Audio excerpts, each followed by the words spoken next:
¿Qué ocurre cuando un hallazgo real no encaja con la historia que conocemos? A lo largo del tiempo, la arqueología ha sacado a la luz objetos y descubrimientos auténticos que siguen sin una explicación clara, incluso después de décadas de estudio. En este vídeo analizaremos algunos de esos enigmas, como una cabeza de terracota hallada en una tumba precolombina en México, una escultura de más de 12.000 años creada por cazadores-recolectores, y la desaparición de una legión romana entera sin dejar rastro en los registros históricos. Todos los casos que veremos son reales, están documentados y plantean preguntas que todavía no tienen una respuesta definitiva. Relájate, ponte cómodo y bienvenido a Detrás de la Historia. La cabeza de terracota de México. ¿Cómo puede aparecer un objeto que no pertenece a América en una tumba americana? Esa es la pregunta que surge de inmediato cuando se analiza uno de los hallazgos más incómodos de la arqueología mesoamericana. Una cabeza de terracota con rasgos claramente europeos, encontrada en un contexto precolombino. El problema no es que el objeto sea extraño o singular, sino que no debería estar ahí, ni por estilo, ni por cronología, ni por tradición cultural. En un continente donde el contacto con Europa, según la historia aceptada, no se produce hasta finales del siglo XV, este hallazgo plantea una contradicción difícil de ignorar. No se trata de una leyenda ni de una pieza sin procedencia clara, sino de un objeto excavado en un yacimiento real, documentado y estudiado. La sorpresa no proviene solo de la apariencia del objeto, sino del hecho de que aparece integrado en un enterramiento antiguo, formando parte de un conjunto funerario coherente. Esto obliga a plantear una cuestión fundamental. Si no pertenece a la cultura que lo enterró, ¿cómo llegó hasta allí? ¿Fue colocado de manera intencionada? ¿Tenía algún significado para quienes realizaron el entierro? Desde el primer momento, la cabeza de terracota rompe el marco interpretativo habitual y obliga a reconsiderar explicaciones que, en otros contextos, parecerían cerradas. ¿Dónde se encontró exactamente esta pieza y por qué ese lugar es clave para entender el misterio? El hallazgo se produjo en Tecaxic, Cali, un yacimiento situado en el centro de México, dentro de una región ampliamente estudiada por la arqueología. No se trata de un enclave aislado ni de un sitio marginal, sino de un asentamiento claramente integrado en el mundo mesoamericano prehispánico. La zona ha proporcionado restos humanos, cerámica, herramientas y estructuras que encajan sin problemas dentro de las culturas locales conocidas. Precisamente por eso, la aparición de la cabeza de terracota resulta tan perturbadora. Tecaxic, Cali no es un lugar donde se esperen objetos foráneos. No hay evidencias de comercio a larga distancia con otras civilizaciones del Viejo Mundo, ni indicios de influencias externas que expliquen una pieza de este tipo. El yacimiento presenta una continuidad cultural clara, lo que refuerza la idea de que el objeto no es fruto de una mezcla cultural conocida, sino una anomalía dentro de un contexto bien definido. Esto convierte al lugar en una pieza clave del enigma. Si el entorno es fiable, el problema no puede descartarse como un simple error de atribución cultural. ¿Qué significa que la tumba estuviera completamente sellada? Este es uno de los puntos más importantes del caso. La cabeza de terracota apareció dentro de una tumba intacta, sin signos de haber sido abierta, reutilizada o alterada con posterioridad. Los arqueólogos no encontraron indicios de saqueo, ni fracturas recientes, ni objetos fuera de lugar que sugirieran una intervención moderna. El conjunto funerario estaba cerrado y coherente, como tantos otros enterramientos precolombinos excavados en la región. Esto tiene una implicación directa y contundente. La cabeza estaba allí desde el momento del entierro. No fue introducida siglos después, ni cayó accidentalmente en el estrato, ni fue colocada por curiosos modernos. Formaba parte del ritual funerario original. Este detalle elimina de golpe muchas explicaciones rápidas y obliga a aceptar que el objeto ya existía en el entorno cultural de quienes realizaron el enterramiento. La tumba, además, contenía otros elementos claramente prehispánicos, lo que refuerza la cronología antigua del conjunto. No hay mezclas de épocas, ni señales de contaminación estratigráfica. Todo apunta a que la cabeza de terracota fue depositada de manera consciente, con un propósito que hoy desconocemos. Y es precisamente esa intencionalidad la que convierte el hallazgo en un problema histórico de primer orden. Alguien, en el México precolombino, consideró relevante enterrar junto a un difunto un objeto cuyo estilo no encaja con nada conocido en su mundo. Hasta aquí, los hechos básicos son claros y difíciles de esquivar. Existe un objeto extraño, existe un contexto arqueológico fiable y existe una tumba sellada que los conecta de forma directa.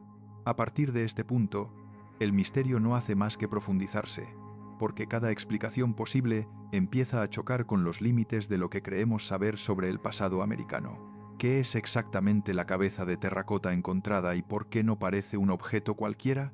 La pieza hallada en Tecaxic, Cali, no es grande ni monumental, pero su ejecución es sorprendentemente precisa. Se trata de una cabeza modelada en terracota, con un tamaño reducido, pensada para ser manipulada y observada de cerca. El material es barro cocido, trabajado con cuidado, sin signos de improvisación.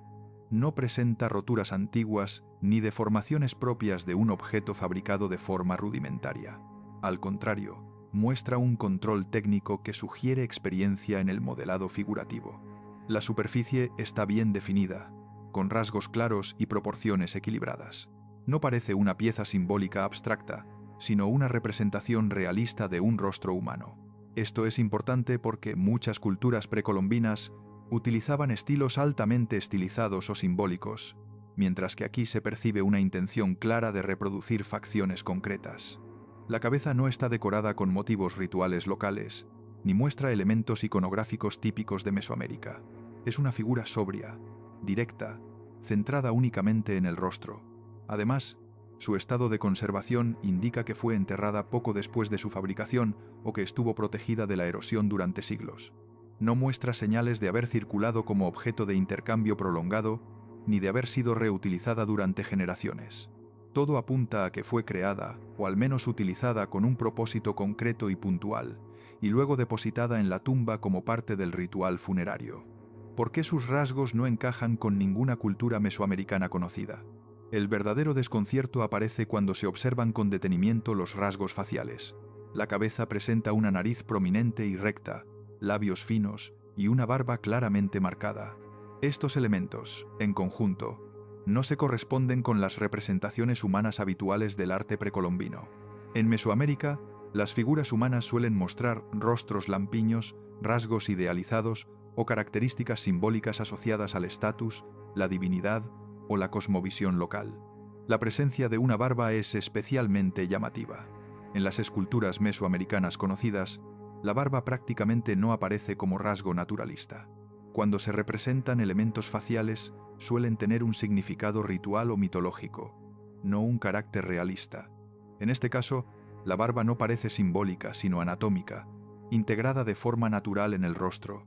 Esto refuerza la sensación de que el escultor intentó reproducir a una persona concreta, o al menos un tipo humano específico. El conjunto de proporciones también resulta extraño. La forma del cráneo, la disposición de los ojos y la estructura general del rostro recuerdan más a estilos mediterráneos antiguos que a cualquier tradición artística indígena documentada en la región. Esta comparación no implica una conclusión inmediata, pero sí establece una anomalía clara.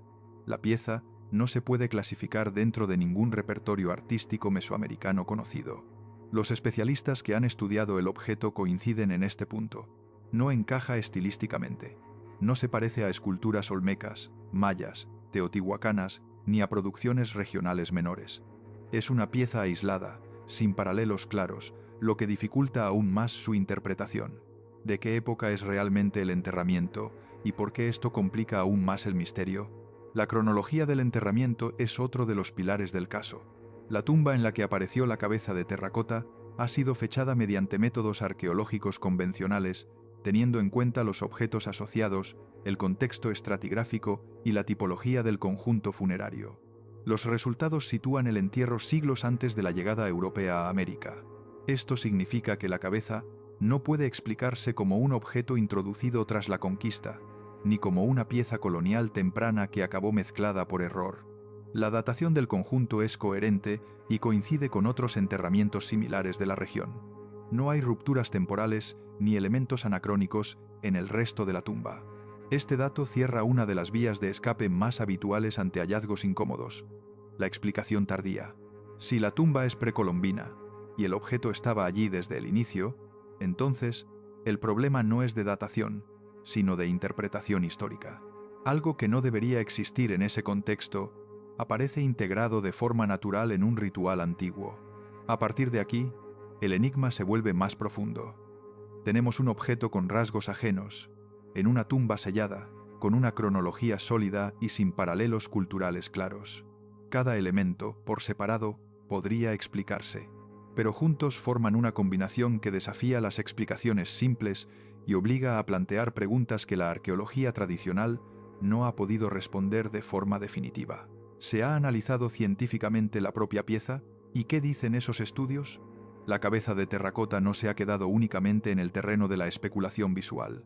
Ha sido objeto de análisis técnicos y arqueológicos destinados a determinar su autenticidad y su antigüedad. Estos estudios se han centrado en el material, la composición del barro y el proceso de cocción.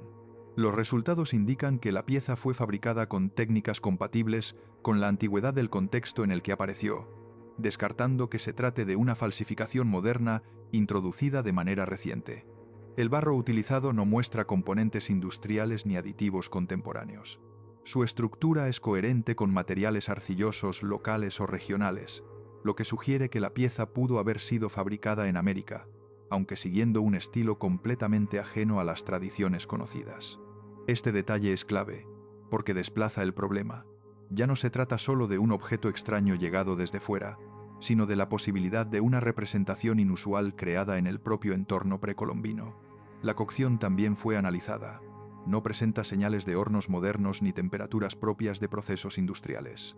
Todo apunta a una fabricación antigua, compatible con tecnologías prehispánicas. Sin embargo, estos estudios no pueden responder a la pregunta fundamental: ¿por qué se eligió ese estilo concreto para representar un rostro humano? La ciencia puede confirmar que el objeto es antiguo, pero no puede explicar su origen cultural ni su significado simbólico. Podría tratarse de una obra local mal interpretada o de un caso aislado sin mayor significado. Ante cualquier anomalía, la explicación más prudente suele ser buscar una causa interna. En este caso, se ha planteado la posibilidad de que la cabeza sea una obra local excepcional, creada por un artesano que decidió romper con los estilos tradicionales. Las culturas precolombinas no eran homogéneas ni estáticas, y es cierto que existían variaciones regionales y experimentaciones artísticas. Sin embargo, esta hipótesis presenta dificultades claras. Cuando surge un nuevo estilo dentro de una cultura, suele dejar algún tipo de rastro adicional, piezas similares, fases intermedias, influencias detectables en otros objetos. En el caso de Tecaxic Cali, no se han encontrado otras esculturas comparables. No existe una transición estilística, ni un conjunto que respalde la idea de una escuela local desconocida. Además, si se tratara de una innovación aislada, resulta extraño que se eligiera precisamente un estilo tan alejado de los cánones locales. La ruptura no es parcial, sino casi total. No hay elementos mesoamericanos reinterpretados, sino un rostro que parece pertenecer a otro mundo cultural. Esto hace que la explicación de una simple variación artística resulte insuficiente para muchos investigadores. Y si todo se debiera a un error arqueológico o a una manipulación posterior, otra línea de explicación apunta a la posibilidad de un error en la excavación o una contaminación del contexto. Según esta idea, la cabeza podría haber sido introducida en la tumba en un momento posterior, de forma accidental o intencionada. Esta es una hipótesis habitual cuando un hallazgo resulta incómodo, pero en este caso presenta problemas serios. La excavación fue documentada y el contexto estaba sellado. No se detectaron alteraciones en el estrato ni señales de apertura previa. Para aceptar una manipulación posterior, habría que asumir que alguien introdujo el objeto sin dejar rastro alguno, algo extremadamente difícil en un entorno arqueológico controlado. Además, no existe una motivación clara para realizar una acción así sin dejar evidencias. También se ha sugerido que el objeto podría haber sido mal catalogado o mal interpretado, pero las revisiones posteriores han confirmado su procedencia y su asociación con el enterramiento. No se trata de un objeto fuera de contexto almacenado por error en un museo, sino de una pieza con un historial arqueológico definido. Estas explicaciones alternativas cumplen una función importante. Obligan a revisar los datos y a descartar errores. Sin embargo, hasta ahora, ninguna ha logrado ofrecer una respuesta convincente que explique todos los elementos del caso al mismo tiempo. El resultado es una situación incómoda pero honesta. Sabemos que la pieza es antigua y sabemos dónde apareció, pero no sabemos por qué está ahí.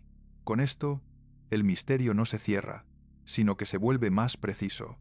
Ya no estamos ante una simple rareza, sino ante un objeto que resiste las explicaciones más razonables y sigue planteando preguntas fundamentales sobre los límites de nuestro conocimiento del pasado. ¿Qué implicaría aceptar que hubo contactos con el viejo mundo antes de Colón? La cabeza de terracota obliga a plantear una posibilidad incómoda, que existieran contactos transoceánicos anteriores al siglo XV. No se trata de afirmar que fueran frecuentes ni organizados, sino de considerar si algún encuentro aislado pudo producirse y dejar una huella mínima pero real. Si una persona procedente del viejo mundo llegó a América y fue representada por artesanos locales, el resultado podría ser precisamente un objeto así, único, sin paralelos y difícil de encajar en el registro arqueológico. Aceptar esta posibilidad no implica reescribir toda la historia, pero sí admitir que el modelo actual puede tener excepciones. Las grandes narrativas históricas se construyen a partir de patrones generales, no de casos aislados. Por eso, un hallazgo único suele generar rechazo, no porque sea imposible, sino porque es difícil de integrar sin más evidencias. El problema es que la ausencia de pruebas adicionales no invalida necesariamente la existencia de un hecho excepcional. Esta hipótesis plantea preguntas concretas y limitadas. ¿Pudo llegar alguien desde Europa, África o el Mediterráneo por accidente, o a través de rutas hoy desconocidas? ¿Pudo morir en América y ser integrado de algún modo en un ritual local? Son preguntas abiertas, incómodas y sin respuesta definitiva, pero nacen directamente del objeto y de su contexto, no de la especulación gratuita. ¿Por qué este hallazgo apenas aparece en manuales y divulgación histórica? Uno de los aspectos más llamativos del caso es su escasa presencia en los grandes relatos históricos. La cabeza de Tecáxic-Cali no suele aparecer en libros de texto ni en síntesis generales sobre Mesoamérica. Esto no se debe necesariamente a una conspiración o a un ocultamiento deliberado, sino a cómo funciona el conocimiento académico. La historia se apoya en conjuntos amplios de datos repetibles. Los casos únicos, especialmente cuando no tienen explicación clara, suelen quedar relegados a publicaciones especializadas. Además, este tipo de objetos plantea un problema metodológico. Si no se puede explicar con los modelos existentes y no hay suficientes pruebas para construir uno nuevo, la opción más prudente suele ser no integrarlo en el discurso principal. Esto evita conclusiones precipitadas, pero también tiene un efecto secundario. El caso queda en una especie de limbo académico, conocido por especialistas pero ausente del debate público. La consecuencia es que el objeto existe, está documentado y ha sido estudiado, pero no encaja en ninguna narrativa cómoda. No confirma lo que ya sabemos, ni ofrece una alternativa sólida que pueda ser aceptada sin reservas. Por eso, suele mencionarse de forma marginal, como una anomalía sin resolver, en lugar de como un problema central que exija una revisión profunda. ¿Por qué la cabeza de Tecáxic-Cali sigue siendo un problema sin resolver? Al final, el enigma persiste porque ninguna explicación resuelve todos los elementos del caso al mismo tiempo. Sabemos que la tumba es precolombina, que estaba sellada y que el objeto formaba parte del entierro original. Sabemos que la pieza es antigua y que no se ajusta a los estilos mesoamericanos conocidos. Y sabemos que las explicaciones simples, error, fraude, contaminación, no encajan con los datos disponibles. Lo que no sabemos es el significado que tuvo el objeto para quienes lo enterraron. No sabemos si representaba a una persona real, a un extranjero, a una figura simbólica o a algo que hoy hemos perdido por completo. Tampoco sabemos si se trata de un caso aislado o del único superviviente de una historia más amplia que no dejó otras huellas materiales. La cabeza de terracota de Tecáxic-Cali no es un misterio por lo espectacular de su forma, sino por su resistencia a ser explicado. Es pequeña, silenciosa y fácil de ignorar, pero plantea una pregunta de fondo que sigue sin respuesta. ¿Hasta qué punto conocemos realmente las conexiones del mundo antiguo? Mientras no aparezcan nuevos hallazgos que confirmen o descarten de forma clara alguna de las hipótesis, el caso permanecerá abierto. Y eso lo convierte en uno de esos raros objetos arqueológicos que no permiten una conclusión cómoda, sino que obligan a aceptar una verdad más difícil, que el pasado, Incluso cuando está excavado y fechado, todavía puede sorprendernos. El ídolo de Sigir, la escultura más antigua del mundo. El ídolo de Sigir no es una reliquia más sacada de la prehistoria. Es una prueba incómoda que obliga a revisar una idea que durante décadas se dio por válida, que las sociedades humanas más antiguas eran culturalmente simples y que el pensamiento simbólico complejo apareció muy tarde. Esta escultura rompe ese esquema desde el primer momento. No es pequeña, no es torpe y no es ambigua.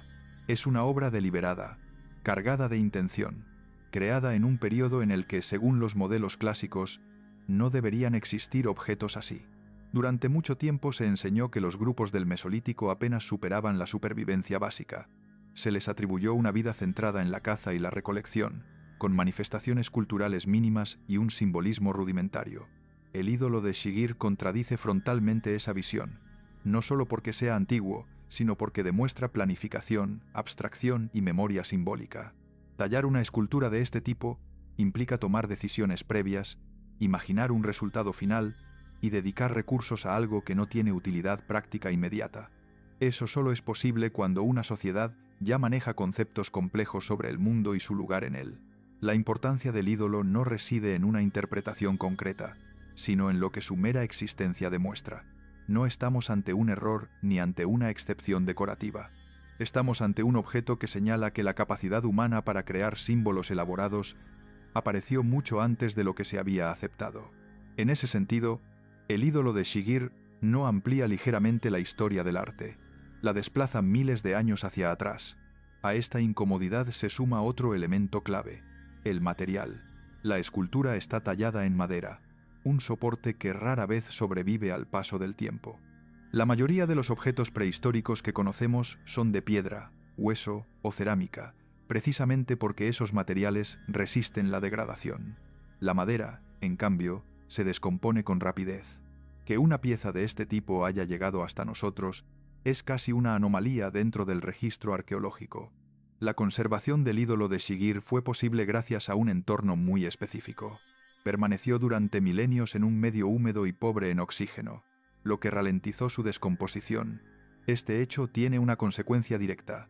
No sabemos cuántas esculturas similares pudieron existir y se perdieron para siempre. El ídolo no tiene por qué ser una rareza absoluta.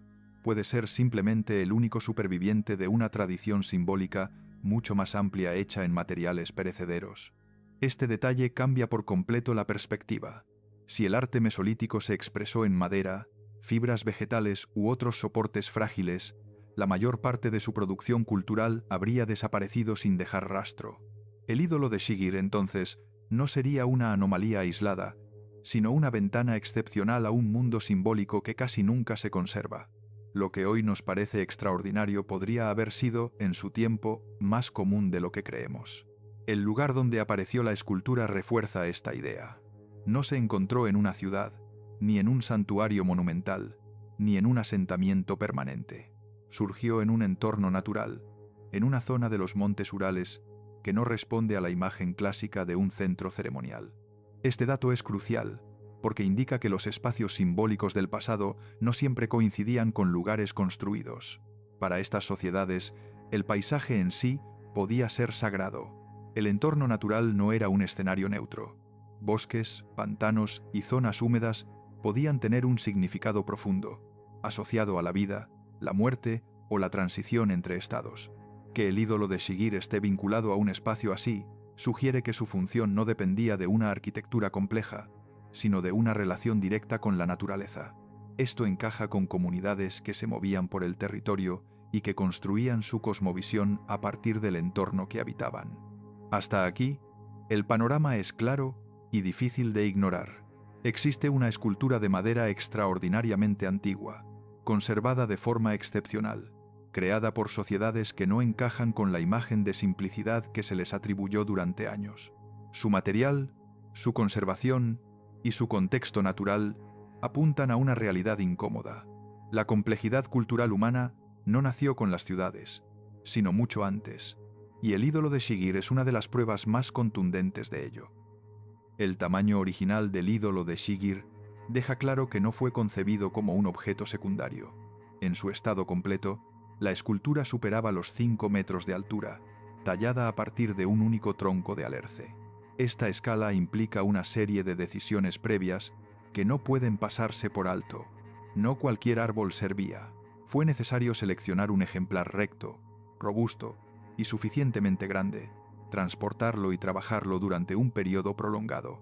Nada de esto encaja con una creación improvisada o circunstancial.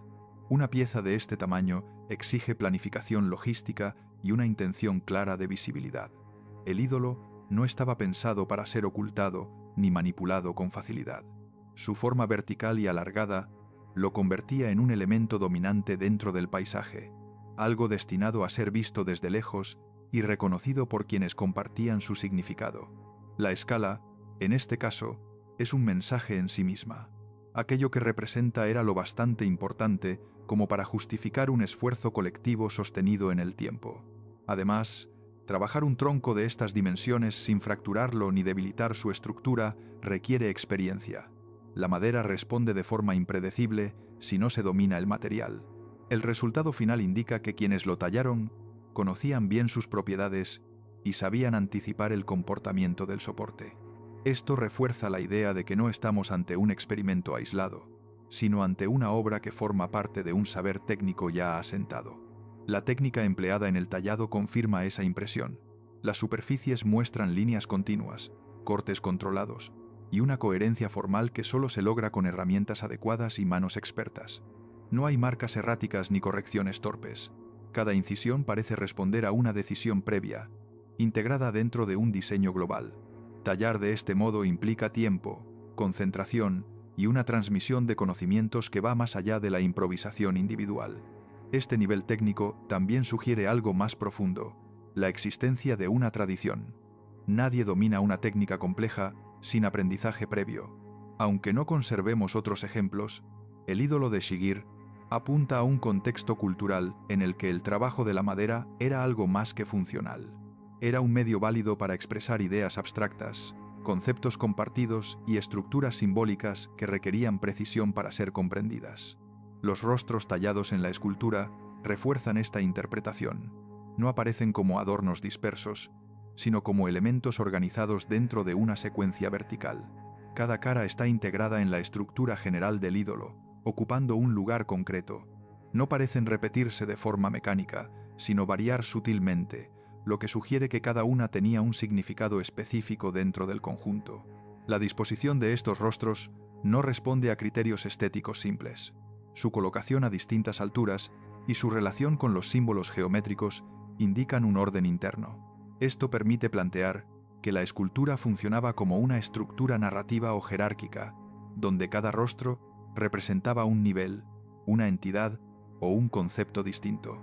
No sabemos qué significaban, pero sí sabemos que no están ahí por azar.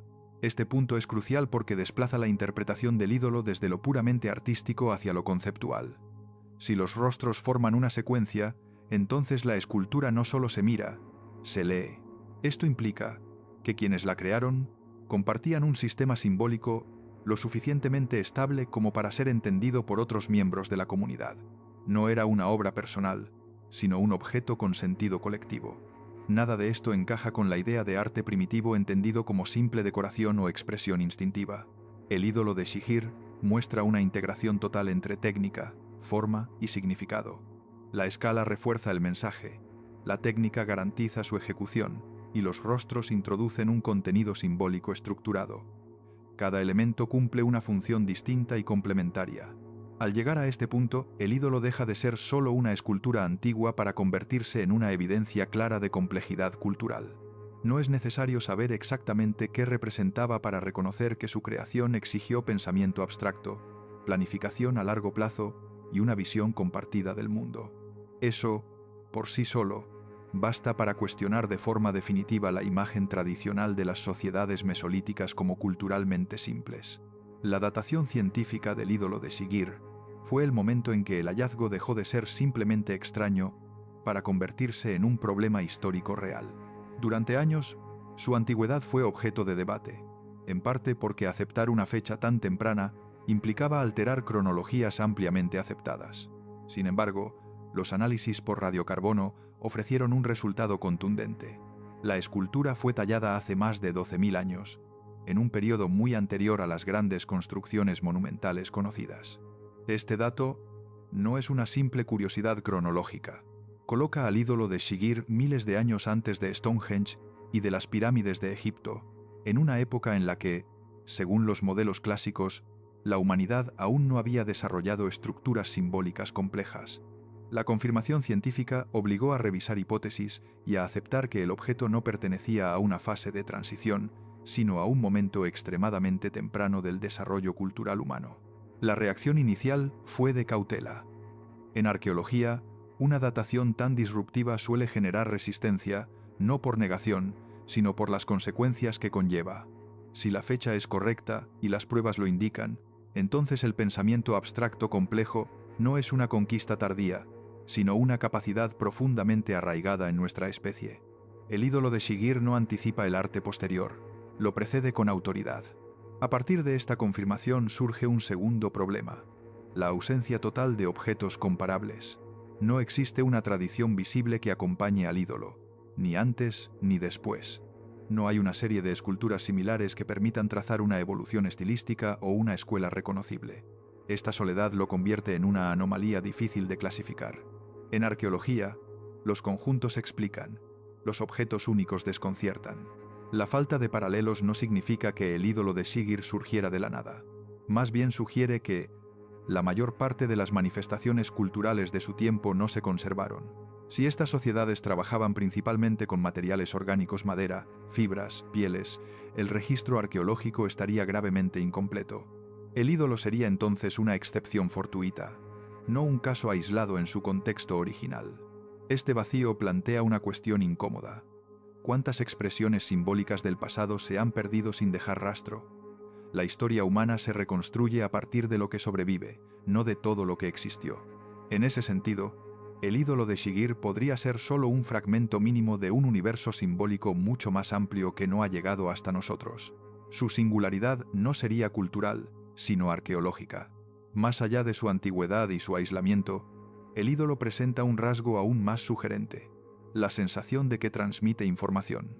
Los rostros y los patrones geométricos no parecen dispuestos al azar ni con fines puramente estéticos. Su repetición, su orden y su integración en la estructura vertical sugieren que la escultura cumplía una función comunicativa. No decoraba un espacio, lo definía. Este tipo de organización invita a pensar en un sistema simbólico compartido, no necesariamente una escritura, pero sí una forma de codificar ideas, relatos o normas mediante imágenes. La escultura podría haber funcionado como un marcador identitario, un relato visual del mundo, una advertencia o una referencia ritual comprensible para quienes compartían su código cultural. Lo importante es que no parece un objeto silencioso, sino uno cargado de significado. Si aceptamos esta posibilidad, el ídolo de Sigir deja de ser solo una obra de arte para convertirse en una herramienta conceptual, un medio a través del cual una comunidad transmitía algo que consideraba esencial. Esto implica memoria colectiva, transmisión intergeneracional y una estructura social capaz de sostener significados abstractos en el tiempo. Nada de esto encaja con una visión simplificada del Mesolítico. Al unir estos elementos, datación temprana, ausencia de paralelos y posible función informativa, el ídolo adquiere una dimensión aún más profunda. No es solo antiguo ni solo único. Es una señal clara de que las capacidades simbólicas humanas estaban plenamente activas desde etapas muy tempranas. La escultura no anuncia el nacimiento de la complejidad cultural. Demuestra que ya existía, aunque rara vez haya dejado huella material. En este punto, el ídolo de Sigir se sitúa en una frontera incómoda del conocimiento histórico. No puede ser ignorado, pero tampoco encaja sin fricciones en los modelos tradicionales. Y es precisamente ahí donde reside su verdadero valor, en obligarnos a reconocer que el pasado humano fue, probablemente, mucho más rico y complejo de lo que los restos conservados nos permiten ver. El destino final del ídolo de Sigir no fue accidental. El hecho de que la escultura terminara depositada en un entorno húmedo y pantanoso apunta a una decisión consciente, no a un abandono casual. En muchas sociedades antiguas, los espacios acuáticos no eran simples accidentes geográficos, sino lugares cargados de significado. El agua, Los pantanos y las zonas liminales se asociaban con transiciones, con el paso entre estados, con la conexión entre lo visible y lo invisible. Depositar un objeto allí implicaba separarlo del uso cotidiano y colocarlo en una esfera simbólica distinta. Este tipo de depósito sugiere un acto final dentro del ciclo de vida del ídolo. No fue destruido ni descartado como algo inútil. Fue retirado del espacio social activo y entregado a un entorno que garantizaba su desaparición o su transformación simbólica. En ese gesto hay intención y, probablemente, ritual. El ídolo cumplió una función durante un tiempo y, llegado un momento, dejó de ser necesario o debía ser apartado. El pantano no fue su tumba por azar, sino su destino. Este comportamiento refuerza la idea de que la escultura no era un objeto estático, sino parte de una dinámica cultural viva. Su valor no residía solo en su presencia física, sino en su papel dentro de una práctica social. Al ser depositado, el ídolo cerraba un ciclo. Ese cierre es tan significativo como su creación, porque revela una relación consciente con el objeto y con el significado que encarnaba. Cuando se intenta comprender la función del ídolo de Shigir, las hipótesis deben ajustarse a su escala, su complejidad y su contexto. No pudo ser un simple adorno ni un objeto doméstico. Su tamaño y visibilidad lo convierten en un marcador potente, posiblemente territorial, identitario o ritual. También pudo funcionar como un tótem, un elemento que representaba a un grupo, a un linaje o a una visión compartida del mundo. Otra posibilidad es que actuara como un relato simbólico vertical, una forma de organizar conceptos fundamentales, el orden del mundo, las fuerzas que lo rigen, o la relación entre distintos planos de existencia. Los rostros y los símbolos podrían representar entidades, estados o principios que no se expresaban con palabras, sino con imágenes. No es necesario asumir una escritura formal para reconocer una estructura narrativa. Las sociedades sin escritura también transmiten ideas complejas mediante símbolos visuales. Lo importante es que todas estas funciones implican algo en común. El ídolo era comprensible para quienes lo rodeaban. No era un objeto enigmático para su comunidad, sino uno cargado de sentido compartido. Su significado podía variar con el tiempo, pero su presencia respondía a una necesidad colectiva, no a la expresión individual de un artesano aislado. La conclusión que impone el ídolo de Shigir es directa y difícil de esquivar. Si una escultura de este tipo existió hace más de 12.000 años, entonces el pensamiento simbólico complejo no es un logro tardío de la humanidad. Es una capacidad profunda, presente desde los primeros momentos en que los seres humanos comenzaron a organizar su mundo a través de significados. El ídolo no inaugura esa capacidad, la confirma. Este hallazgo obliga a replantear una idea muy extendida, que la complejidad cultural surge solo cuando aparecen la agricultura, las ciudades y las jerarquías sociales. El ídolo de Shigir demuestra que comunidades móviles, sin arquitectura monumental ni escritura, ya manejaban conceptos abstractos, memoria colectiva y sistemas simbólicos elaborados. La cultura no avanzó en línea recta desde lo simple a lo complejo. Nació compleja. Por eso, el ídolo de Shigir no es un misterio por lo que desconocemos, sino por lo que revela. No plantea una pregunta aislada, sino una corrección profunda a nuestra forma de entender el pasado. Nos recuerda que la historia humana no está definida solo por lo que ha sobrevivido, sino también por todo aquello que se perdió. Y en ese silencio arqueológico, esta escultura de madera se alza como una de las pruebas más claras de que la mente humana fue simbólica mucho antes de lo que creíamos. Las estatuas de Ain Ghazal, los rostros del primer ritual humano. Las estatuas de Ain Ghazal no fueron descubiertas en un templo, ni en una plaza ceremonial, ni en un espacio destinado a ser visto. Aparecieron enterradas bajo viviendas, ocultas bajo el suelo de casas donde la gente dormía, comía y vivía su día a día. Este detalle cambia por completo la interpretación del hallazgo. No estamos ante monumentos públicos, ni imágenes pensadas para impresionar a una multitud. Estamos ante objetos que formaban parte del espacio íntimo de la comunidad, integrados literalmente en la vida cotidiana. El lugar del hallazgo es clave. Ain Ghazal fue uno de los asentamientos neolíticos más grandes de su tiempo, una comunidad en pleno proceso de transformación. Allí se estaban produciendo cambios profundos, el paso a una vida más sedentaria, nuevas formas de organización social y una relación distinta con el territorio. En ese contexto, enterrar figuras humanas bajo las casas no parece un gesto casual. Sugiere una conexión directa entre el espacio doméstico y el mundo simbólico, como si esas figuras formaran parte invisible de la estructura social que sostenía la comunidad. El hecho de que estuvieran ocultas también indica que no estaban hechas para ser vistas de forma permanente. Su función no dependía de la exhibición, sino del acto de creación, uso y enterramiento.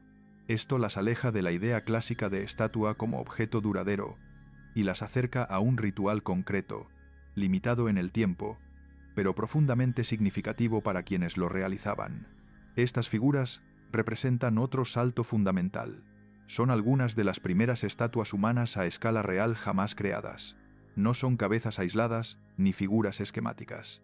Son cuerpos humanos completos, con torso, brazos y piernas, construidos cuando la humanidad apenas estaba dando sus primeros pasos en el Neolítico. Hasta ese momento, las representaciones humanas conocidas eran pequeñas, portátiles y altamente estilizadas. Ain Ghazal rompe con todo eso de forma abrupta. Crear una figura humana de tamaño real implica algo más que habilidad técnica. Supone una nueva forma de verse a uno mismo. La comunidad que produjo estas estatuas no solo representó al ser humano, sino que lo hizo a su propia escala, estableciendo una relación directa entre el cuerpo real y su imagen simbólica. Esto indica un cambio profundo en la conciencia social. El cuerpo humano se convierte en un soporte válido para ideas, memorias o presencias que van más allá del individuo concreto. Estas figuras no son retratos realistas. No buscan representar a una persona específica con precisión anatómica. Su importancia no está en el parecido, sino en la idea de cuerpo. Un cuerpo que puede ser construido, manipulado, enterrado y recordado. En ese sentido, las estatuas de Ain Ghazal marcan uno de los primeros momentos en los que la humanidad empieza a materializar su propia existencia de forma consciente y ritualizada.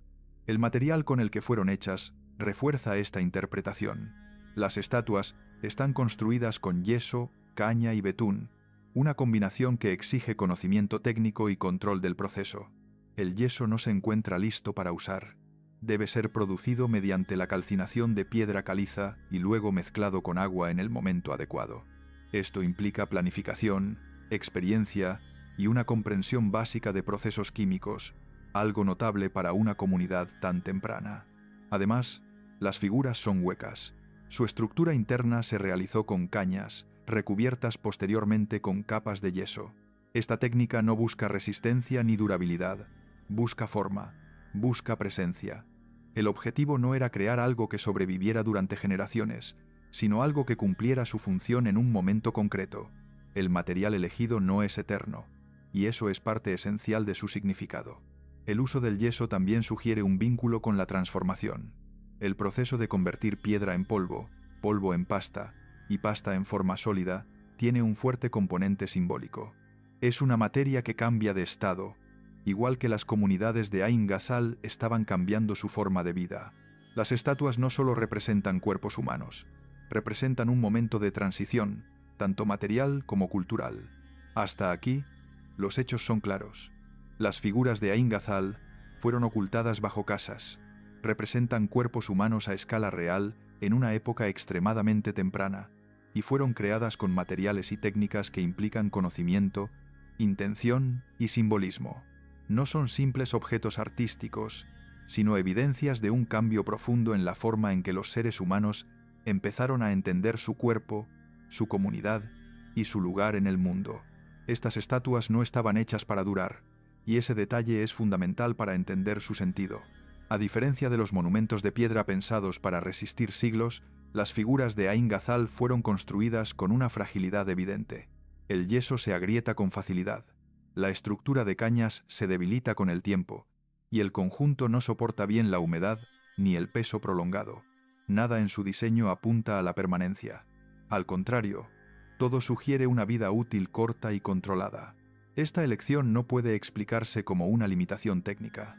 La comunidad de Ain Ghazal conocía materiales más duraderos y sabía trabajar la piedra. Si aún así optaron por una técnica efímera, fue porque la duración no era el objetivo. Las estatuas estaban pensadas para existir durante un periodo concreto, cumplir una función específica y desaparecer después. Esa lógica encaja con prácticas rituales en las que el valor del objeto reside en el proceso y el momento, no en su conservación a largo plazo. La fragilidad introduce una dimensión temporal muy clara. Las figuras no acompañaban a la comunidad durante generaciones, pertenecían a un instante significativo. Una vez cumplido su propósito, eran retiradas del espacio visible. Esto refuerza la idea de que el ritual no estaba en la contemplación constante, sino en el acto mismo de crear, usar y enterrar las estatuas. La desaparición formaba parte del significado. Al observar con detenimiento estas figuras, aparece uno de sus rasgos más inquietantes. Algunas tienen dos cabezas y proporciones alteradas. Este detalle rompe cualquier intento de interpretarlas como simples representaciones humanas naturalistas. Las dobles cabezas no parecen un error ni una anomalía aislada. Están cuidadosamente modeladas y forman parte integral de la escultura. Esto indica que su extrañeza era intencional. Las cabezas presentan ojos grandes, muy marcados, que dominan el rostro. El resto de los rasgos son más esquemáticos, casi secundarios. Esta desproporción sugiere que la mirada tenía un papel simbólico central. No se trataba de reproducir un rostro real, sino de acentuar ciertos elementos que debían ser reconocibles y significativos para la comunidad.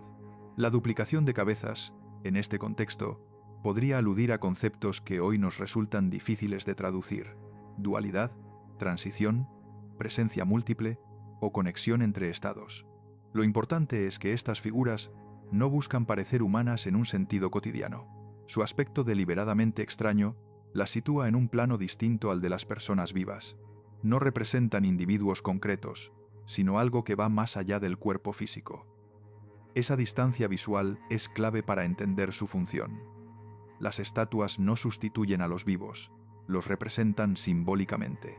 Otro aspecto decisivo es que estas figuras no representan dioses reconocibles.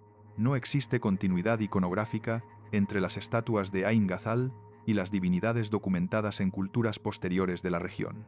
No hay atributos claros, ni gestos, ni símbolos que permitan identificarlas como dioses específicos. Tampoco aparecen asociadas a templos ni a espacios de culto público definidos. Esta ausencia de referentes claros plantea un problema interpretativo importante. Si no son dioses y no son personas concretas, ¿qué son? La respuesta más prudente es que pertenecen a un sistema simbólico propio, anterior a las religiones organizadas que conocemos. En ese momento histórico, las creencias no estaban codificadas en panteones definidos, sino que se expresaban de forma más fluida y ligada a la comunidad. Las estatuas de Ain Ghazal parecen situarse en ese terreno intermedio. No encarnan a una divinidad externa, sino algo interno al grupo: la memoria colectiva, la identidad compartida o la presencia de quienes ya no están. Su carácter ambiguo no es un fallo, sino una pista. Nos habla de una etapa temprana en la que lo humano, lo simbólico y lo ritual aún no se habían separado en categorías claras. Este punto es crucial porque muestra que la representación humana precede a la representación divina tal como la entendemos después. Antes de imaginar dioses con nombres y atributos, las comunidades empezaron por representarse a sí mismas de manera simbólica. Ain Ghazal conserva ese momento de transición, cuando el cuerpo humano se convierte en el principal soporte del significado ritual. El momento más revelador de estas estatuas llega cuando se analiza qué ocurrió con ellas después de su uso. Las figuras de Ain Ghazal no fueron abandonadas al deterioro ni destruidas de manera violenta. Fueron enterradas deliberadamente, completas o cuidadosamente dispuestas, bajo el suelo de las viviendas. Este acto no puede interpretarse como una simple forma de deshacerse de objetos frágiles. Enterrar algo implica reconocerle un valor, marcar un cierre y separarlo del espacio cotidiano de forma consciente. El enterramiento se realizó de manera ordenada, en fosas preparadas, lo que refuerza la idea de un gesto ritual. No se trata de basura ni de restos olvidados. Las estatuas fueron colocadas bajo los lugares donde la comunidad continuaba viviendo, como si su presencia, aunque invisible, siguiera formando parte de la estructura social. Este detalle sugiere una relación compleja entre los vivos y aquello que las figuras representaban. No desaparecieron sin más, fueron integradas en el suelo mismo del asentamiento. Este comportamiento indica que el valor de las estatuas no terminaba con su uso visible. El acto de enterrarlas era tan significativo como el de crearlas. En muchas culturas antiguas, enterrar un objeto equivale a devolverlo a la tierra, cerrar su ciclo y preservarlo en otro plano simbólico. En Ain Ghazal, este gesto parece reforzar la idea de que las figuras cumplían una función temporal y que su retirada del espacio visible formaba parte del ritual. Todo apunta a que estas estatuas fueron creadas para un uso único. No hay evidencias de que se reutilizaran ni de que pasaran de generación en generación. Su fragilidad, su posterior enterramiento y la ausencia de reparaciones indican que estaban destinadas a cumplir un papel concreto en un momento específico. Una vez cumplido, dejaban de ser necesarias como objetos activos. Este uso único encaja con rituales asociados a eventos puntuales, fundaciones de viviendas, reorganizaciones sociales, cambios generacionales o momentos de crisis y transición. Las figuras no funcionaban como ídolos permanentes, sino como herramientas simbólicas activadas durante un periodo limitado. Su valor no residía en su duración, sino en su participación en un acto colectivo significativo. Este carácter efímero introduce una idea fundamental. El ritual no necesita permanencia para ser poderoso. En Ain Ghazal, la intensidad simbólica parece concentrarse en el proceso, no en el resultado final. Crear una figura humana, utilizarla en un contexto ritual y luego enterrarla es una secuencia completa, cerrada, que no requiere continuidad material para conservar su significado. Otro aspecto clave es la falta de continuidad directa de este tipo de estatuas en el tiempo. Tras el periodo en el que se realizaron, no se observa una tradición clara que las retome o las transforme gradualmente. No hay una evolución estilística reconocible, ni una adaptación evidente en culturas posteriores de la región. Este fenómeno aparece con fuerza y desaparece sin dejar descendencia directa. Esta discontinuidad no implica que la práctica careciera de importancia.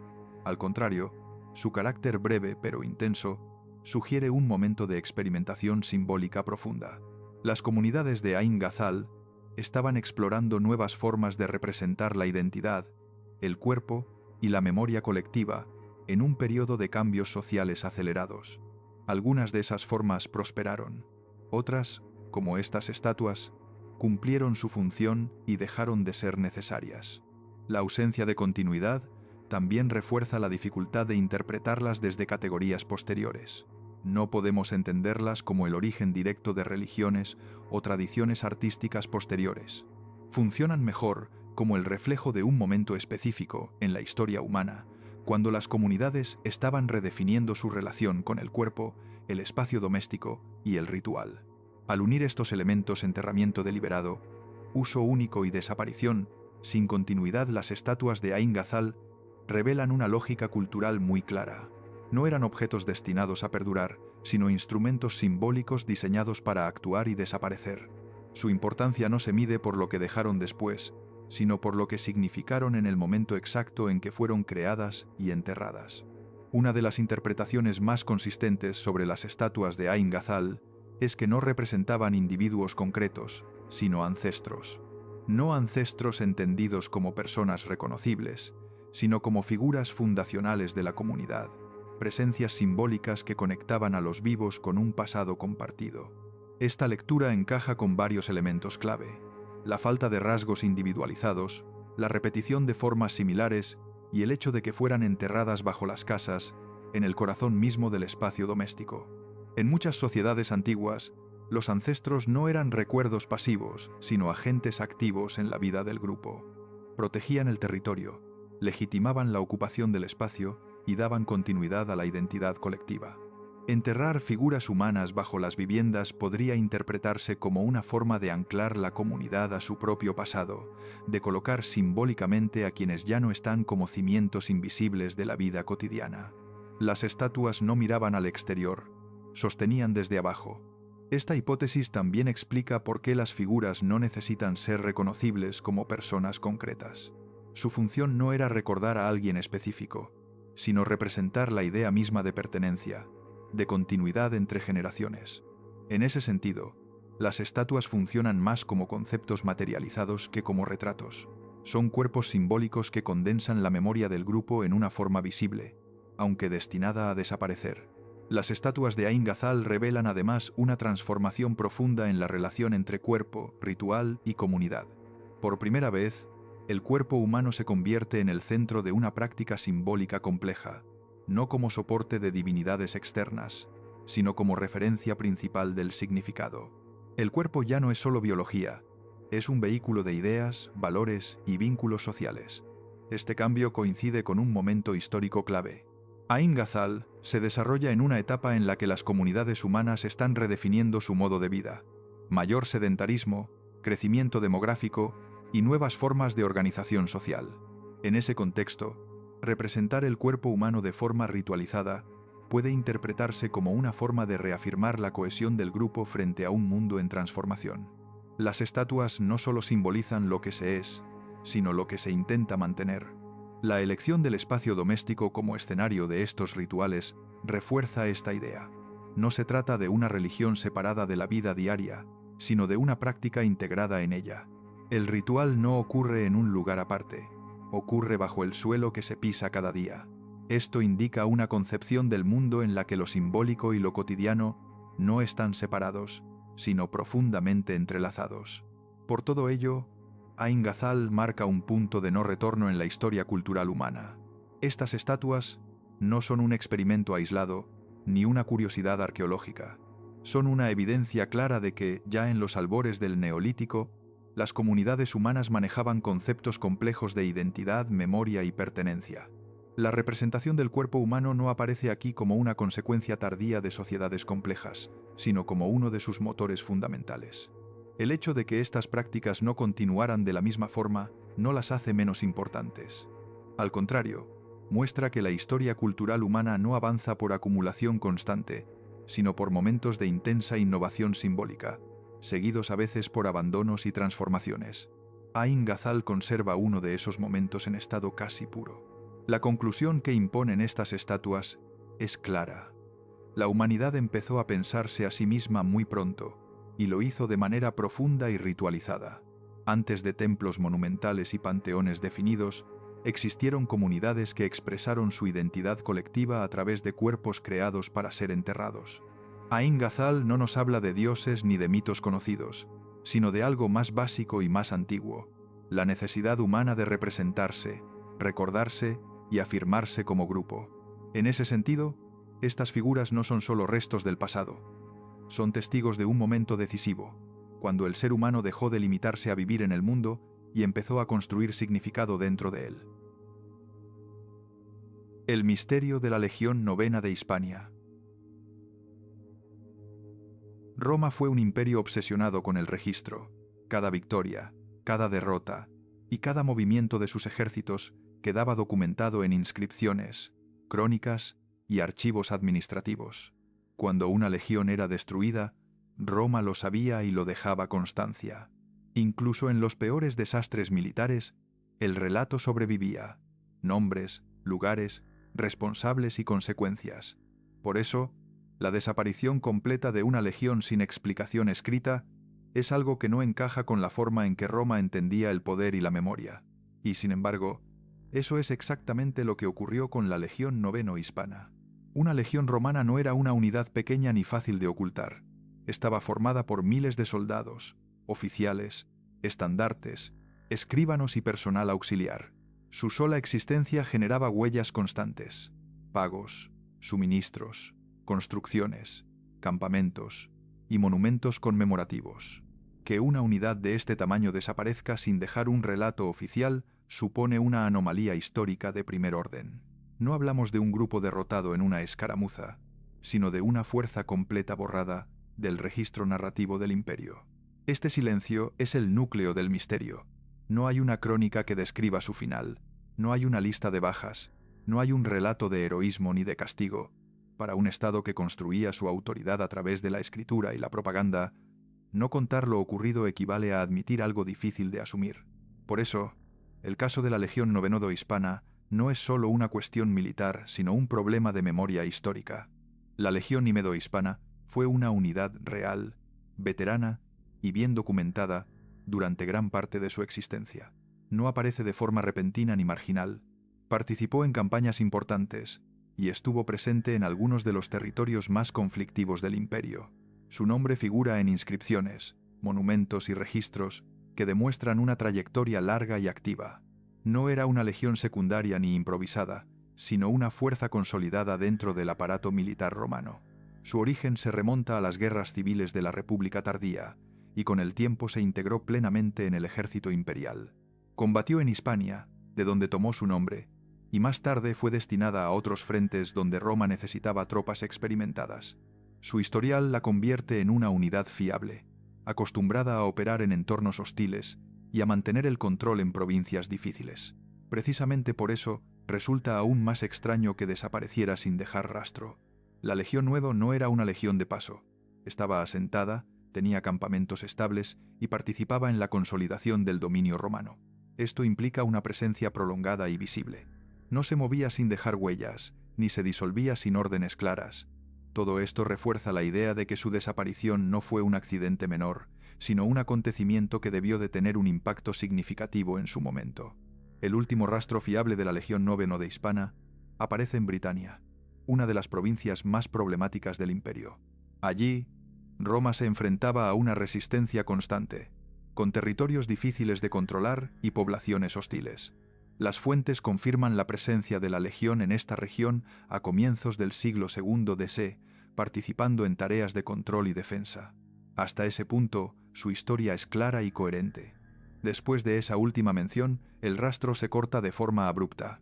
La legión deja de aparecer en inscripciones, listas oficiales y referencias militares. No hay indicios de un traslado documentado ni de una reorganización administrativa clara. Simplemente desaparece del mapa histórico. En un imperio donde los movimientos de tropas eran cuidadosamente registrados, este vacío resulta difícil de justificar. Este silencio marca el inicio del enigma. A partir de ese momento, la Legión Nueva Hispana se convierte en una ausencia más que en una presencia. Y en historia, las ausencias, cuando son tan evidentes, suelen ser tan reveladoras como los hechos documentados. Aquí no falta información por casualidad. Falta porque algo ocurrió y no se quiso o no se pudo contar. Tras la última mención fiable en Britania, el rastro de la Legión Noveno de Hispana se corta de forma abrupta. No hay comunicados oficiales, ni inscripciones conmemorativas, ni referencias administrativas que expliquen su destino. En un imperio donde incluso los traslados rutinarios de tropas quedaban reflejados en documentos y monumentos, este silencio resulta profundamente anómalo. No se trata de una laguna menor en las fuentes, sino de una ausencia total y persistente. La legión simplemente deja de existir en el relato escrito de Roma. Este vacío documental no puede atribuirse con facilidad a la pérdida casual de archivos. Otras legiones de la misma época, destinadas en regiones similares y sometidas a conflictos comparables, sí dejaron huellas claras de sus movimientos y reorganizaciones. Aquí, en cambio, no aparece ninguna orden de traslado, ninguna referencia a una disolución, ni ninguna mención a una fusión con otra unidad. La desaparición no es gradual, es inmediata. Y eso plantea una pregunta incómoda. ¿Por qué Roma no explicó lo ocurrido? Una legión romana no podía desaparecer sin dejar huellas materiales.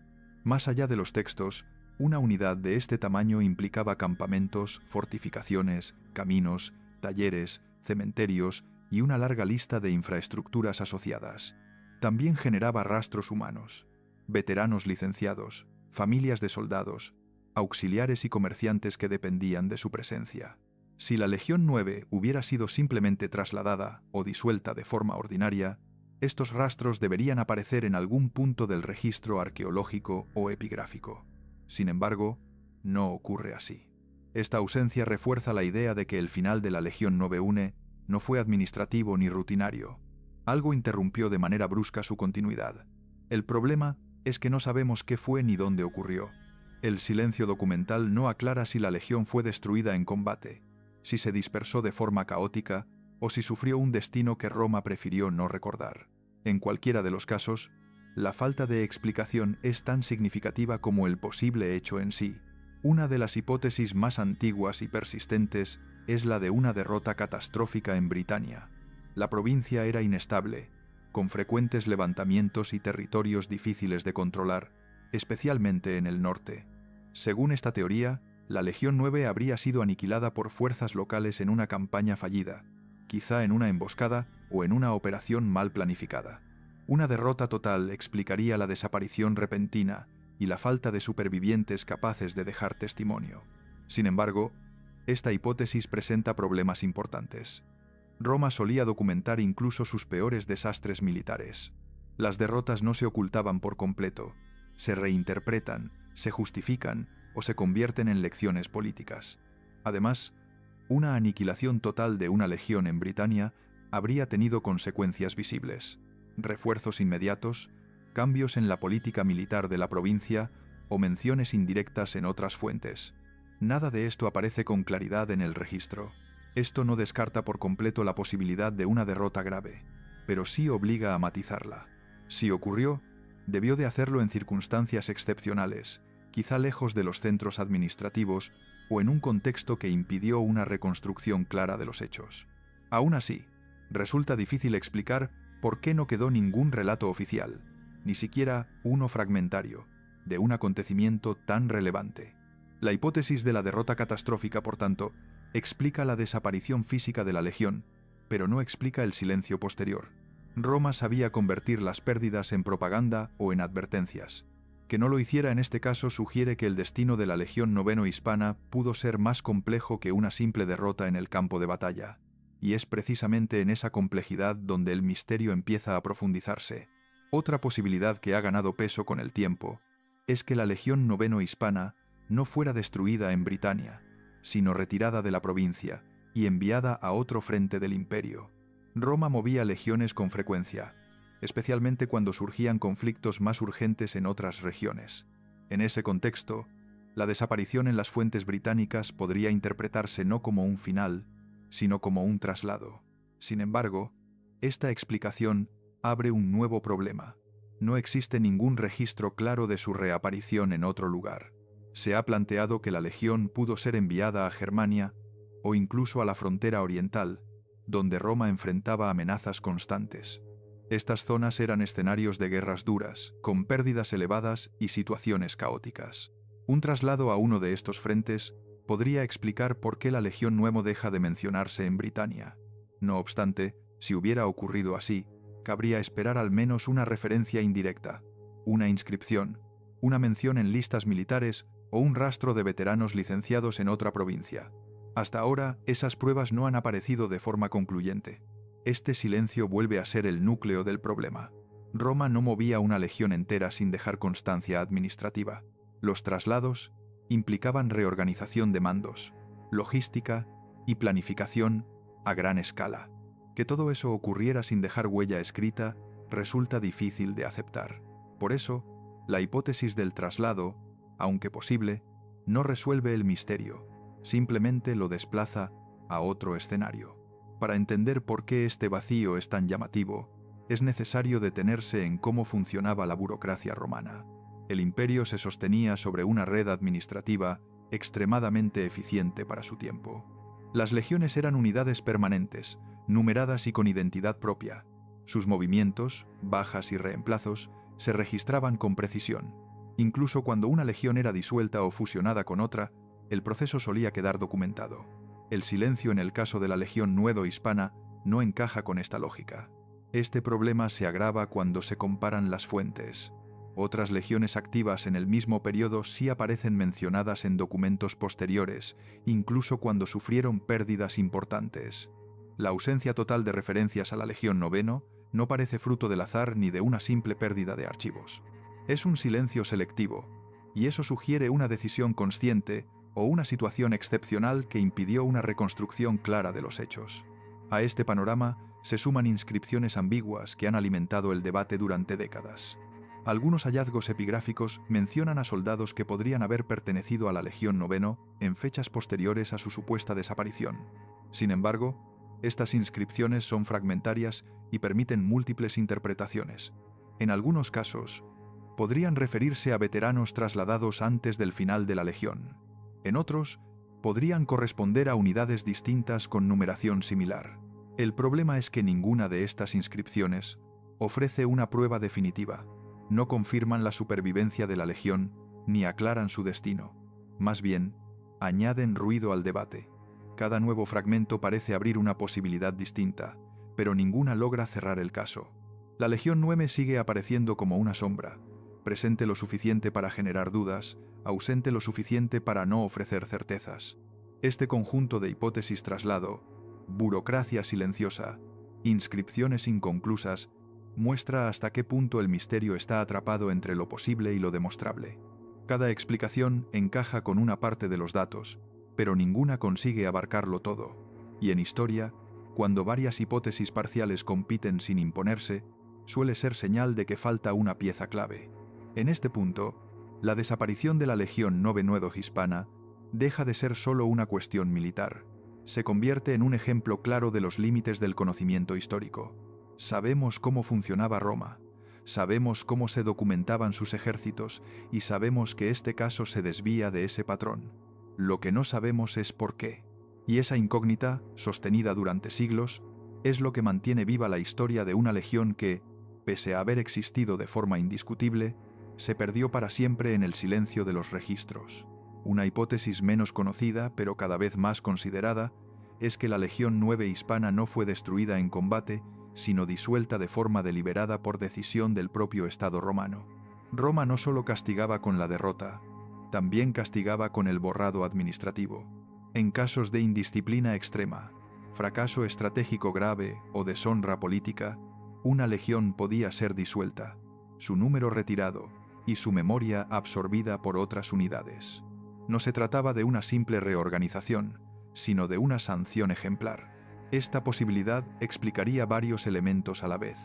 La ausencia de registros posteriores, la falta de conmemoraciones y la desaparición del número 9 en las listas activas encajan con un castigo que buscaba eliminar la identidad de la unidad. No sería la primera vez que Roma optara por esta vía. El nombre de una legión era un símbolo, y retirar ese símbolo era una forma de afirmar la autoridad del poder central. Sin embargo, este tipo de medidas solían dejar algún rastro indirecto, y en el caso de la Legión 9, incluso esas huellas son escasas. El problema de esta hipótesis es que tampoco puede demostrarse de forma concluyente. No existen decretos conservados ni menciones explícitas que indiquen una disolución punitiva. Aún así, su fuerza reside en que explica el silencio, algo que las otras teorías no consiguen del todo. Si Roma decidió que la historia de la Legión Noveno no merecía ser contada, el vacío documental dejaría de ser un accidente para convertirse en una decisión consciente. Con el paso del tiempo, los historiadores han tenido que aceptar una conclusión incómoda.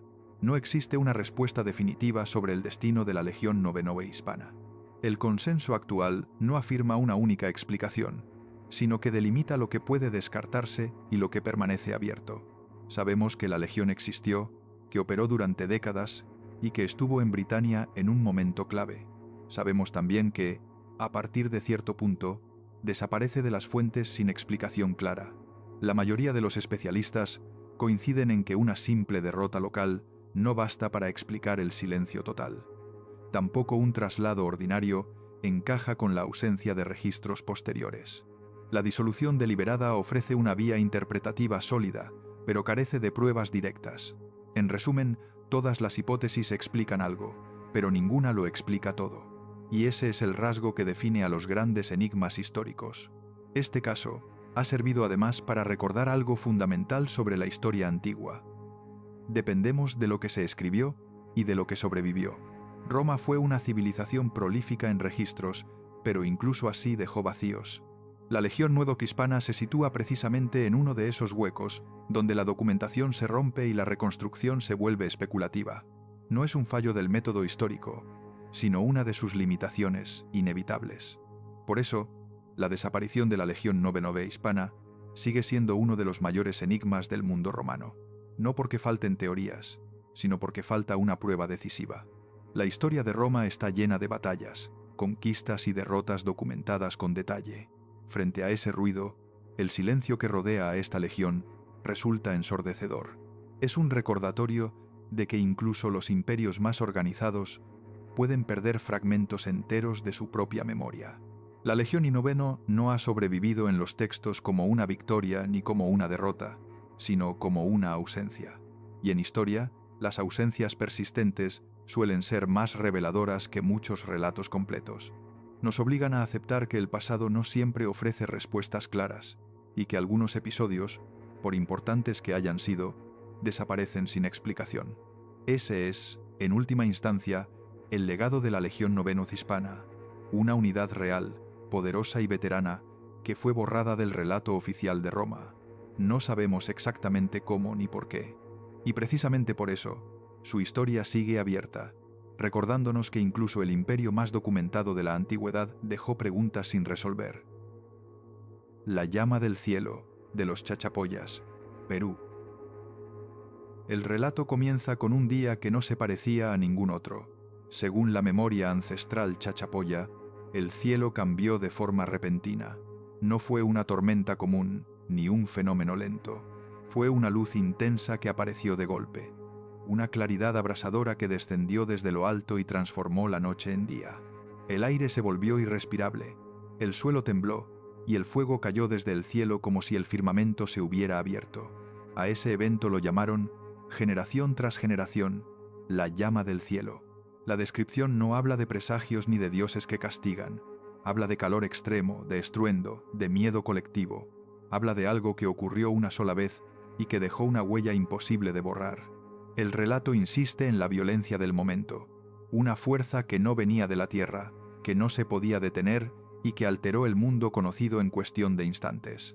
Para los chachapoyas, ese día marcó un antes y un después. Nada volvió a ser igual. Lo más inquietante es que este recuerdo no se diluyó con el tiempo. No se convirtió en una fábula ni en una metáfora religiosa. Se conservó como un hecho concreto, contado siempre de la misma manera, con los mismos elementos esenciales: luz, fuego, ruido, destrucción. La repetición del relato no buscaba explicar el origen del mundo ni justificar normas sociales. Buscaba recordar un acontecimiento real, algo que debía ser transmitido porque había cambiado el destino del pueblo. Esa persistencia es clave.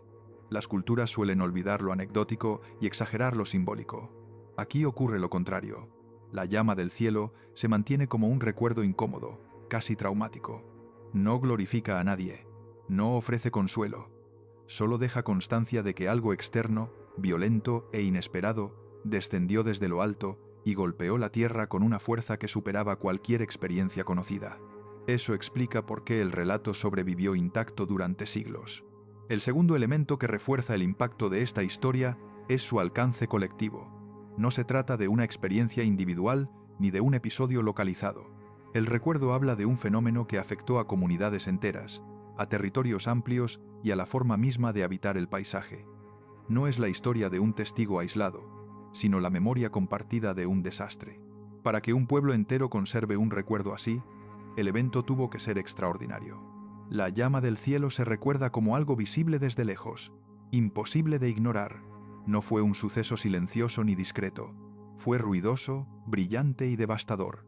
El miedo no aparece como una emoción pasajera, sino como una reacción profunda ante una fuerza incomprensible. En el relato no hay intento de racionalizar lo ocurrido. Solo hay aceptación de que el fenómeno superó cualquier explicación conocida en ese momento. Un detalle fundamental es que el relato no presenta a la llama como una entidad con voluntad propia. No decide, no juzga, no habla. Simplemente ocurre. Esa ausencia de intención es importante porque diferencia este recuerdo de los mitos clásicos. Aquí no hay un mensaje moral ni una enseñanza religiosa explícita. Hay un hecho que irrumpe en la vida cotidiana y la destruye. Este enfoque convierte la historia en algo difícil de clasificar. No encaja del todo en la mitología ni en la crónica histórica escrita. Se sitúa en un terreno intermedio, el de la memoria oral de un evento extremo. Y es precisamente esa posición la que la hace tan poderosa. La llama del cielo no explica el mundo, lo interrumpe. Al cerrar estos primeros momentos del relato, queda claro por qué esta historia ha llegado hasta nosotros. No se transmitió por belleza ni por simbolismo, sino por necesidad, porque olvidar lo ocurrido habría sido perder una advertencia. Para los chachapoyas, recordar la llama del cielo era recordar que el mundo podía cambiar en un instante, que el cielo también podía convertirse en una amenaza y que algunos acontecimientos dejan marcas tan profundas que ni el tiempo consigue borrarlas. Aquí no empieza una leyenda, empieza el eco de un desastre real, conservado no en piedra ni en papel, sino en la memoria colectiva de un pueblo que decidió no olvidar lo que vio caer desde el cielo. Durante siglos, el relato de la llama del cielo permaneció en el terreno de la memoria oral, sin apoyo aparente fuera de la tradición indígena. Sin embargo, con el paso del tiempo, la arqueología comenzó a encontrar indicios que obligan a tomar esa historia con mayor seriedad. En distintas zonas del antiguo territorio chachapoya aparecen señales de alteración repentina del paisaje humano. Asentamientos que muestran interrupciones abruptas en su ocupación y capas de destrucción que no encajan con una evolución gradual ni con conflictos prolongados. Estas evidencias no señalan una guerra convencional ni una decadencia lenta. En varios casos, los restos indican un abandono rápido, como si la población hubiera tenido que desplazarse sin tiempo para una reorganización planificada. Este tipo de patrón suele asociarse a eventos extremos, no a procesos sociales normales. Aunque la arqueología no puede confirmar la causa exacta, sí puede afirmar que algo provocó una ruptura clara en la continuidad de ciertos núcleos habitados. El hecho de que estos cambios se concentren en áreas concretas refuerza la hipótesis de un fenómeno localizado, pero de gran impacto. Y no estamos ante un colapso generalizado de toda la cultura chachapoya, sino ante alteraciones profundas en zonas específicas, coherentes con un evento puntual de gran intensidad. Este tipo de huella encaja mejor con un desastre repentino que con una transformación cultural progresiva. A partir de estos datos, surge una pregunta inevitable. ¿Qué pudo causar una alteración tan brusca sin dejar estructuras bélicas claras ni signos de conquista externa? La tradición oral ofrece una respuesta simbólica, pero la ciencia busca mecanismos físicos. Aquí es donde la historia comienza a cruzar el límite entre el recuerdo ancestral y la investigación moderna. Los cambios no se limitan al abandono de asentamientos. También se observa una reorganización del territorio posterior al supuesto evento. Algunas comunidades parecen haber modificado la ubicación de sus centros habitados, eligiendo zonas más protegidas o diferentes en su relación con el entorno. Esto sugiere una adaptación a una nueva realidad, como si el desastre hubiera alterado la percepción del paisaje y de los riesgos asociados a él. Este tipo de reorganización no suele producirse sin una causa fuerte. Implica romper con costumbres establecidas, abandonar lugares con valor simbólico y reconstruir la vida social en otros espacios. El esfuerzo que supone ese cambio indica que la motivación fue poderosa. No se trata de una decisión económica o política menor, sino de una respuesta a algo que rompió la confianza en el entorno tal como se conocía. Aquí es donde la memoria oral vuelve a cobrar importancia. El relato de la llama del cielo no solo describe un momento de destrucción, sino también la necesidad de alejarse, de replantear la forma de habitar el territorio. Aunque el lenguaje es simbólico, el contenido apunta a una experiencia real de peligro extremo procedente del cielo, algo que no podía preverse ni controlarse. Al analizar la historia desde esta perspectiva, queda claro que no estamos ante una leyenda aislada. La coincidencia entre la tradición oral y los indicios arqueológicos no prueba de forma definitiva un fenómeno concreto, pero sí refuerza la credibilidad del recuerdo. Cuando distintos tipos de evidencia apuntan en la misma dirección, el relato deja de ser un simple mito y pasa a convertirse en una hipótesis histórica legítima. Lo más significativo es que ni la arqueología ni la memoria indígena ofrecen una explicación cerrada. Ambas señalan un hecho disruptivo, pero ninguna lo define por completo. Y es precisamente en ese espacio de incertidumbre donde reside el misterio.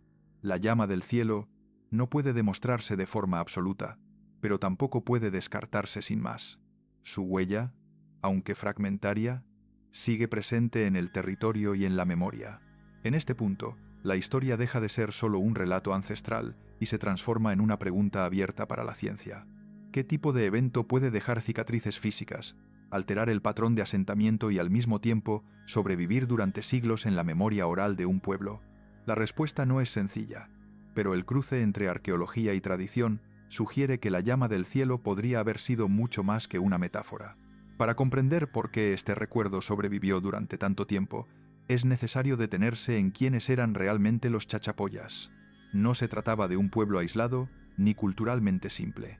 Habitaron una región compleja, entre la cordillera andina y la Amazonía, construyendo asentamientos en lugares elevados, con arquitectura defensiva y un fuerte sentido del territorio. Su relación con el entorno era íntima y estratégica. Precisamente por eso, cualquier alteración extrema del paisaje o del equilibrio natural tenía un impacto directo en su forma de vida. Los chachapoyas desarrollaron una tradición oral sólida, no como simple transmisión de cuentos, sino como mecanismo de conservación de hechos importantes. En sociedades sin escritura, la memoria colectiva funciona como archivo. Lo que se recuerda es aquello que afecta a la supervivencia del grupo. La llama del cielo no se conservó porque fuera bella o simbólica, sino porque representaba un peligro real que debía ser recordado. Olvidarlo habría significado perder una advertencia fundamental. Este tipo de memoria no se transmite de forma libre o creativa. Se repite con cuidado, manteniendo los elementos esenciales: luz intensa, fuego, estruendo, destrucción. El lenguaje puede variar, pero el núcleo permanece estable. Esa estabilidad es una señal de que el relato no evolucionó como mito, sino como registro de un suceso concreto, adaptado al lenguaje de cada generación sin perder su esencia. Cuando se contrasta este recuerdo con explicaciones científicas posibles, emerge una hipótesis que, sin ser concluyente, resulta coherente: un fenómeno celeste extremo. La ciencia moderna conoce eventos capaces de producir efectos devastadores sin dejar necesariamente un cráter visible. Explosiones aéreas de gran energía, como la registrada en Tunguska en 1908, liberan calor, luz y ondas de choque suficientes para arrasar grandes extensiones en cuestión de segundos. Las descripciones chachapoyas encajan sorprendentemente bien con este tipo de eventos. Una luz repentina que convierte la noche en día, calor extremo, ruido ensordecedor y destrucción localizada. No se menciona un impacto directo contra el suelo, sino un fenómeno que desciende desde el cielo y actúa con violencia. Esta coincidencia no demuestra nada por sí sola, pero reduce el margen de interpretaciones puramente simbólicas. Además, los eventos de este tipo suelen dejar huellas difíciles de identificar siglos después. No siempre generan restos metálicos ni estructuras claras. Sus efectos pueden confundirse con incendios, deslizamientos o abandonos humanos. Esto explicaría por qué la arqueología no encuentra una firma inequívoca, pero sí señales compatibles con un desastre repentino. Comparar la llama del cielo con otros casos documentados permite entender mejor su naturaleza potencial. En Tunguska no hubo cráter ni restos evidentes durante décadas, pero sí una devastación masiva del entorno. La diferencia es que allí hubo testigos y registros escritos modernos. En el caso Chachapoya, solo quedó la memoria oral y, sin embargo, el patrón narrativo es sorprendentemente similar. Este paralelismo no convierte el relato en una prueba científica, pero sí en una hipótesis razonable. La memoria indígena podría estar preservando la experiencia humana de un evento natural extremo, reinterpretado a través de su propio marco cultural. No como mito fundacional, sino como advertencia histórica. En este punto, la historia alcanza un equilibrio delicado entre ciencia y tradición. No se trata de elegir una sobre la otra, sino de reconocer que ambas pueden estar describiendo el mismo fenómeno desde lenguajes distintos. La llama del cielo no necesita ser explicada por completo para ser tomada en serio. Basta con aceptar que la memoria humana puede conservar hechos reales incluso cuando la explicación técnica se pierde.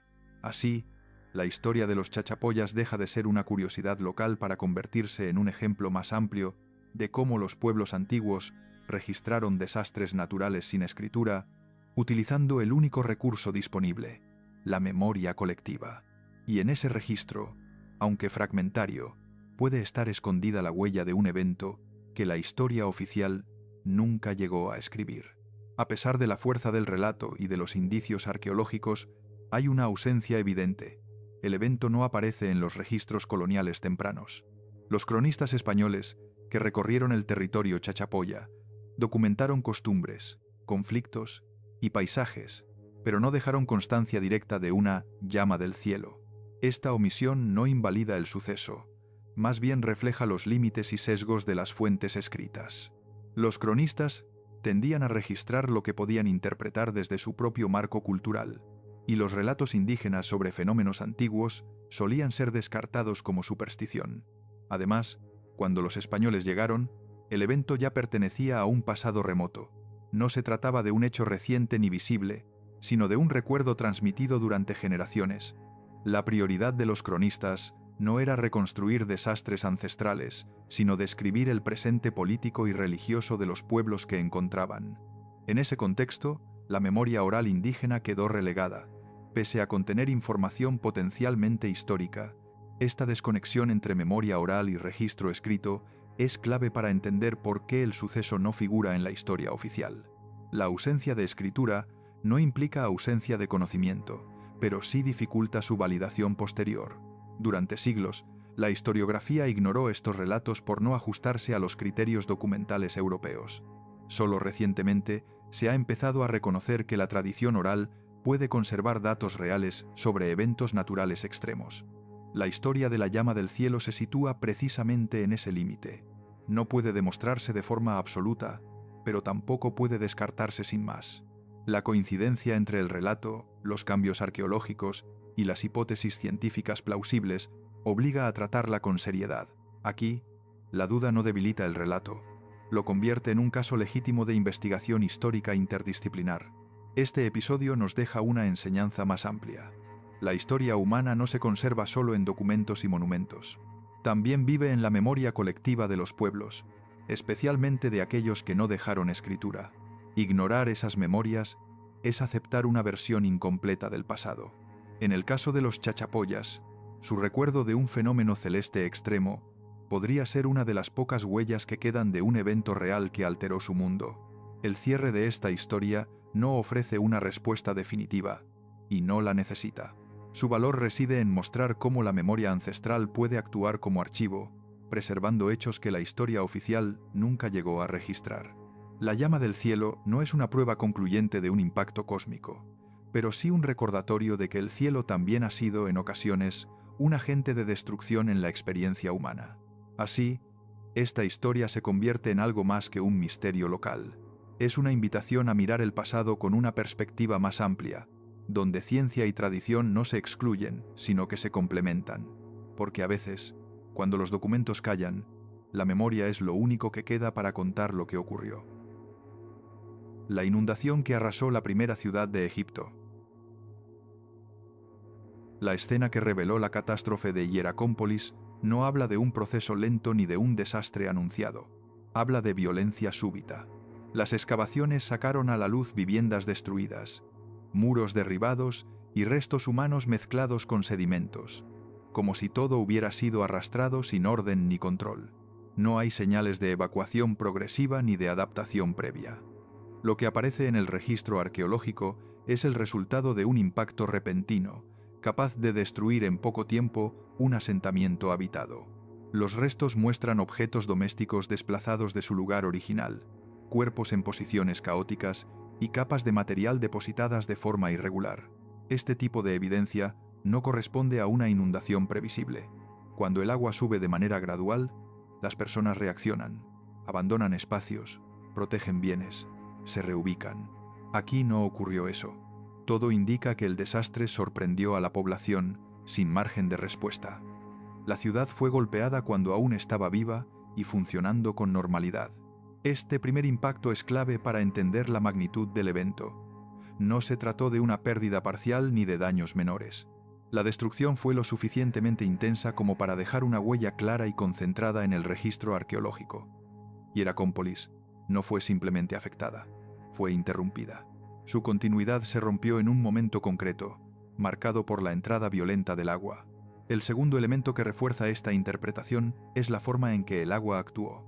Las evidencias indican que el agua no subió poco a poco, como ocurre con las crecidas estacionales del Nilo. Irrumpió con fuerza. Los sedimentos aparecen mezclados, arrastrados y depositados de manera desordenada, algo incompatible con una inundación controlada y periódica. La energía del flujo fue suficiente para desplazar materiales pesados y alterar por completo el interior de las estructuras. Este comportamiento del agua sugiere una corriente rápida y desbordada, no una expansión lenta del nivel fluvial.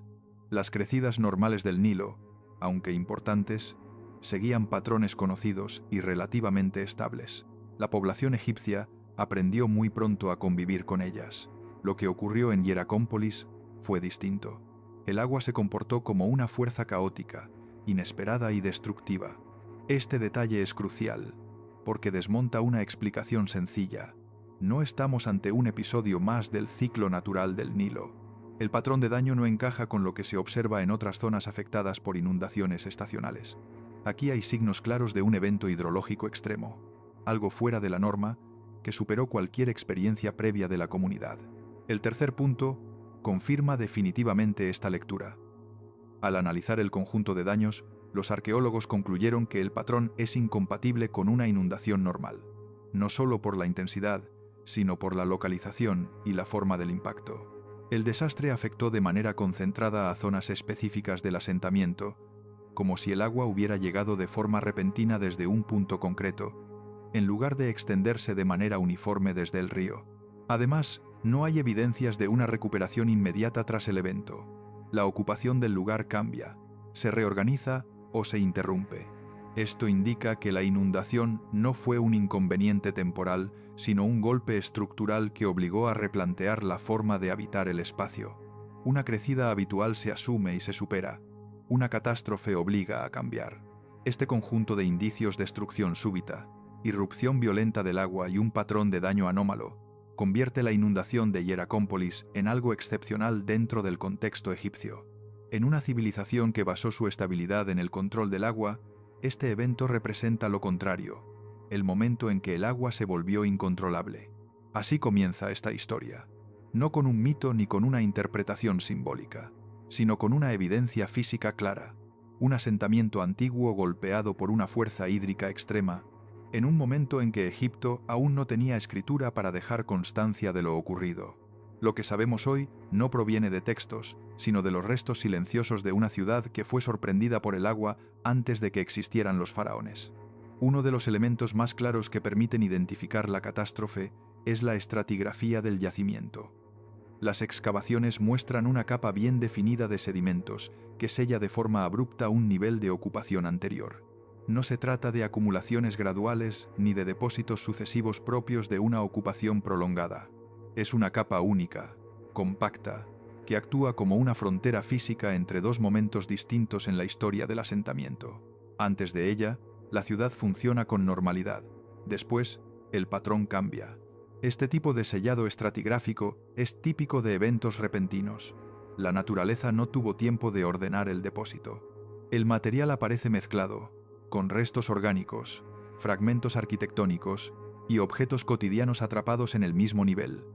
Esa mezcla indica que todo fue arrastrado y cubierto en un corto intervalo de tiempo. Para la arqueología, una capa así es una firma inequívoca de catástrofe, no de abandono planificado ni de decadencia progresiva. Además, la extensión de esta capa no es uniforme en todo el asentamiento. Se concentra en zonas concretas, lo que sugiere una entrada violenta del agua desde un punto específico. Esto refuerza la idea de un evento hidrológico extremo y localizado, no de una simple subida generalizada del nivel del río. El agua actuó con dirección y fuerza, como una corriente desbordada que atravesó el espacio urbano sin seguir los cauces habituales. Otro dato clave lo aportan los cuerpos y objetos desplazados. En algunos sectores, los restos humanos aparecen fuera de su contexto normal, mezclados con materiales domésticos y fragmentos de construcción. No están dispuestos de forma ritual ni ordenada.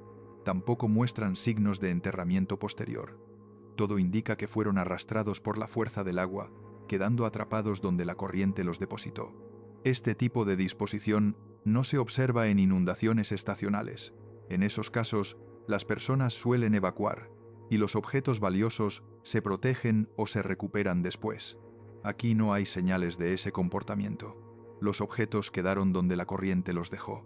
Esto implica una pérdida total de control sobre la situación.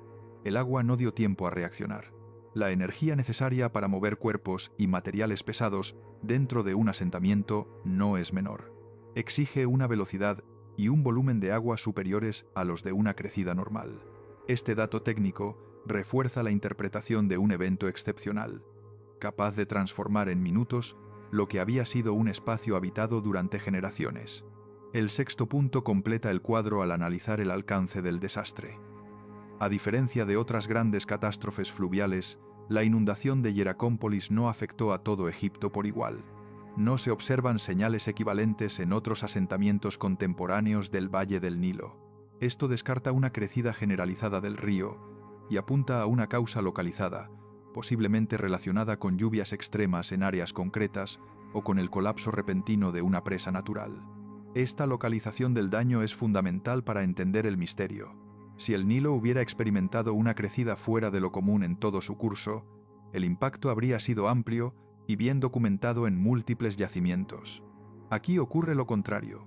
El desastre se concentra, deja una huella profunda en un punto clave y no se repite con la misma intensidad en otros lugares. Este carácter localizado explica también por qué el evento no se integró en una tradición escrita posterior. No fue una catástrofe que redefiniera todo el valle, sino una tragedia intensa y puntual que golpeó un asentamiento concreto en una época anterior a la escritura. Su memoria quedó atrapada en la tierra, no en los textos. Al unir estos elementos, una capa de sedimentos que sella la ciudad, cuerpos y objetos arrastrados por la corriente, y un impacto claramente localizado, la inundación de Hieracómpolis se revela como un evento hidrológico extremo, fuera de la experiencia normal de sus habitantes. No fue una inundación más, sino una ruptura violenta en la historia temprana de uno de los núcleos que precedieron al Egipto faraónico. Aquí, la arqueología no interpreta símbolos ni tradiciones, interpreta fuerza, velocidad y destrucción. Y lo que esos datos indican es que, antes de que Egipto aprendiera a dominar el agua, hubo un momento en que el agua dominó por completo a una de sus primeras ciudades.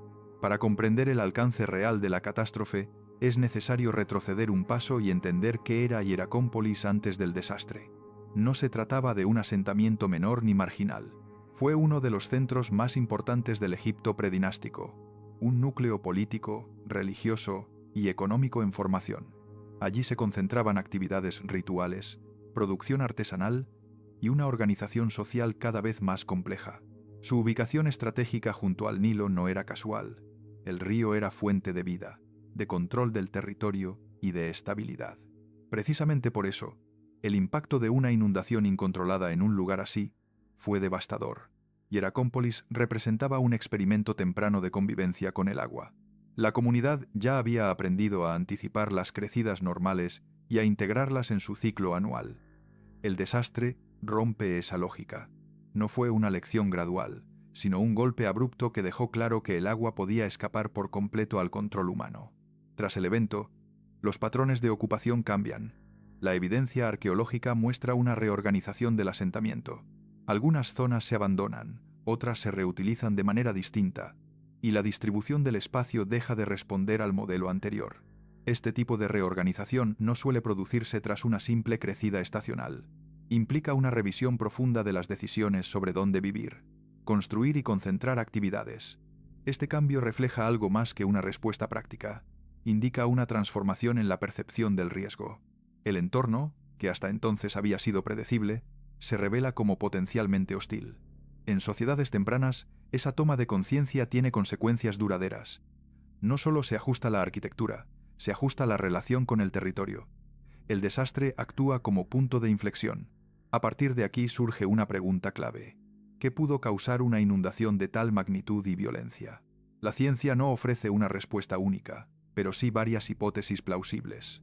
Una de las más aceptadas es la de lluvias extremas, concentradas en zonas altas, capaces de generar avenidas repentinas que descendieran con fuerza hacia el valle. En un paisaje aún no canalizado ni controlado, este tipo de evento puede producir inundaciones súbitas y destructivas. Otra posibilidad es el colapso de presas naturales, formadas por sedimentos o materiales arrastrados en cauces secundarios. Estas estructuras pueden retener grandes volúmenes de agua durante un tiempo y romperse de manera repentina, liberando una corriente violenta.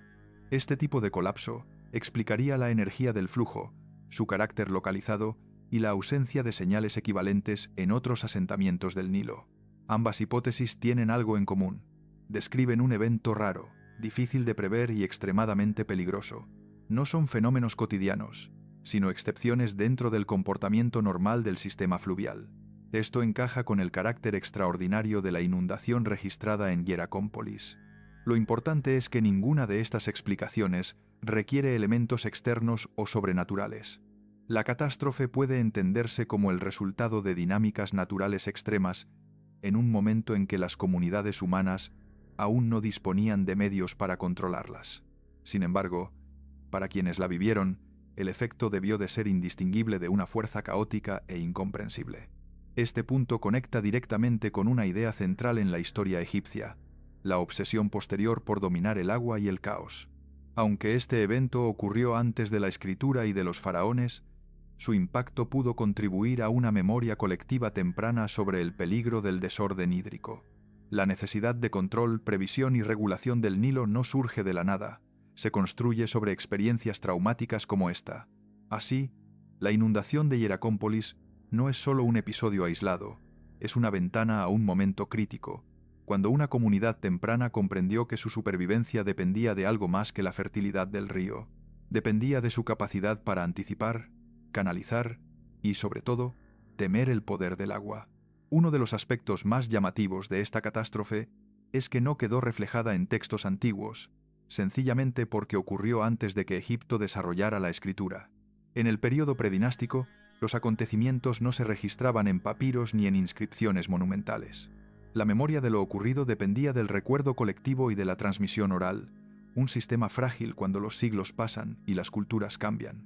Por eso, la inundación de Hieracómpolis no dejó un relato escrito que la fijara en la historia oficial.